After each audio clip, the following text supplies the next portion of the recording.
आप सभी का आपके चैनल द परफेक्ट क्लासेस में स्वागत है। शिक्षा निदेशालय राष्ट्रीय राजधानी क्षेत्र दिल्ली की वर्कशीट 15 डिस्कस कर रहे हैं। क्लास 8 की विषय सामाजिक विज्ञान है बच्चों। 10 सितंबर 2021 की वर्कशीट है। पार्ट 8 डिस्कस कर रहे हैं हास्यकरण से निपटना। तो अनुसूचित जाति व अनुसूचित जनजाति के अधिकारों की रक्षा के बारे में पढ़ेंगे। हमारे देश में आशियाई समुदाय के लोगों को भेदभाव और शोषण से बचाने के लिए सरकारी नीतियों के अलावा कई कानून भी बनाए गए हैं, जिनमें समूह के लोगों के अधिकारों की रक्षा के प्रावधान हैं। इनमें से कुछ निम्न प्रकार हैं। अनुसूचित जाति एवं अनुसूचित जनजाति अत्याचार निवारण अधिनियम 1989। अनुसूचित जाति एवं अनुसूचित जनजाति SC और ST अत्याचार निवारण अधिनियम 1989। अनुसूचित जाति अनुसूचित जनजाति के किसी व्यक्ति को कोई गंदा पदार्थ खाने पीने के लिए विवश करने पर सजा का प्रावधान। अनुसूचित जाति अनुसूचित जनजाति के किसी व्यक्ति को निर्वस्त्र करके घुमाना या उसके चेहरे पर रंग लगाना या कोई ऐसा कृत्य करना, मतलब ऐसा काम करना जिससे मानवीय प्रतिष्ठा को ठेस पहुंचे, इस पर सजा का प्रावधान।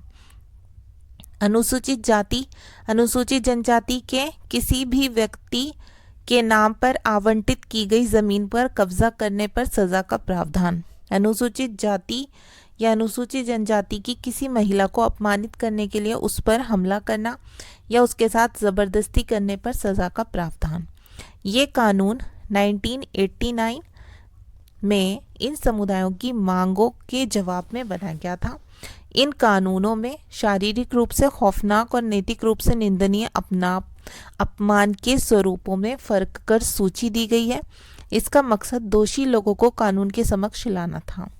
आदिवासियों की मांगें और 1989 का अधिनियम। 1989 का अधिनियम एक और वजह से महत्वपूर्ण है। आदिवासी कार्यकर्ता अपनी परंपरागत जमीन पर अपने कब्जे की बहाली के लिए कानून का सहारा लेते हैं। संवैधानिक रूप से आदिवासियों की जमीन को किसी गैर आदिवासी व्यक्ति को नहीं बेचा जा सकता। जहां ऐसा हुआ है वहां संविधान की गरिमा बनाए रखने के लिए उन्हें उसकी कीमत, जो उनकी ज़मीन है या उसकी कीमत उन्हें वापस मिलनी चाहिए। ठीक है, या तो उन्हें उचित कीमत मिलनी चाहिए या ज़मीन वापस मिलनी चाहिए। आदिवासी कार्यकर्ता सी के जानू का आरोप है कि आदिवासियों के संवैधानिक कानूनों का उल्लंघन करने वालों में विभिन्न प्रदेशों की सरकारें भी पीछे नहीं हैं। यही सरकार है जो लकड़ी व्यापार, पेपर मिल आदि के नाम पर गैर आदिवासी घुसपैठियों को जनजाति जमीनों का दोहन करने और आदिवासियों को उनके परंपरागत जंगलों से उजाड़ने की छूट देती हैं। इसके अलावा जंगलों को आरक्षित या अभयारण्य घोषित करके भी लोगों को वहां से बेदखल किया जा रहा है। सुश्री जानू का यह भी कहना है कि जब सरकार आदिवासियों से छीनी गई जमीन पर औद्योगिक या अन्य परियोजनाओं के निर्माण के लिए बेहिसाब पैसा खर्च कर सकती है, तो इन विस्थापितों को पुनर्वास देने के लिए मामूली सा खर्चा करने में क्यों हिचकिचाती है।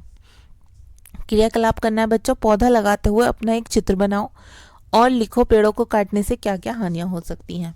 तो पेड़ों को काटने से हानियां लिखनी है और पौधा लगाते हुए अपना एक चित्र बनाना है आपको।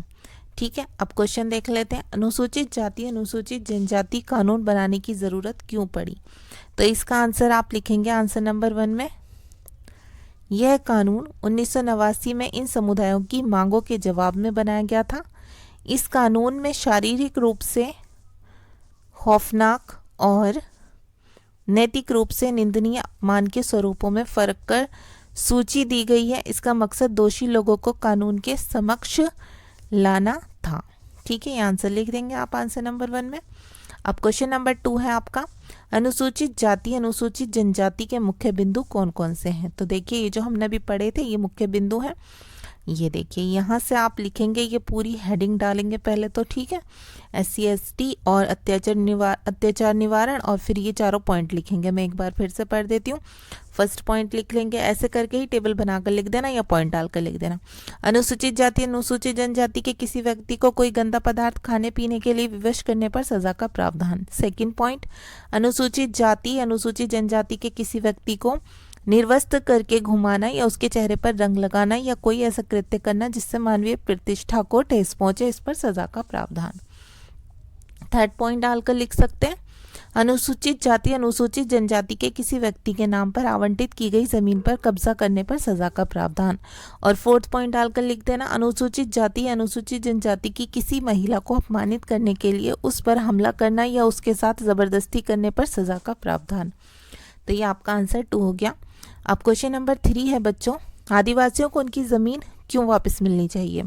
तो देखिए इसका आंसर भी यहीं पर है, यहाँ से लिखेंगे आंसर 3। संवैधानिक रूप से आदिवासियों की ज़मीन को किसी गैर आदिवासी व्यक्ति को नहीं बेचा जा सकता।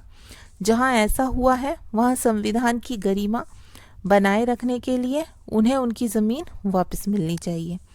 ठीक है बच्चों, ये बस यहाँ तक आप आंसर लिखेंगे आंसर 3 में। अब क्वेश्चन नंबर 4 देख लेते हैं। अपने अनुभव के अनुसार बताइए कि आदिवासियों की मदद के लिए आपके क्या सुझाव हैं। तो इसका आंसर आप लिखेंगे, आदिवासियों की मदद के लिए निम्नलिखित सुझाव हैं। फर्स्ट पॉइंट लिखेंगे, आदिवासियों के संवैधानिक कानूनों की रक्षा करनी चाहिए। सेकंड पॉइंट लिखेंगे, आदिवासियों के परंपरागत जंगल में गैर आदिवासियों की घुसपैठ पर रोक होनी चाहिए। और थर्ड पॉइंट लिखेंगे, औद्योगिक व अन्य परियोजनाओं के लिए सरकार द्वारा ली जाने वाली ज़मीन के बदले आदिवासियों को उचित मुआवजा मिलना चाहिए, मतलब एक अच्छी रकम मिलनी चाहिए उनकी ज़मीन के बदले में। ओके स्टूडेंट्स, तो आपकी वर्कशीट सॉल्व हो गई। अगर आपको मेरी वीडियो पसंद आई है तो प्लीज़ मेरी वीडियो को लाइक कीजिए, शेयर कीजिए, हमारे चैनल को सब्सक्राइब कीजिए। Thanks for watching.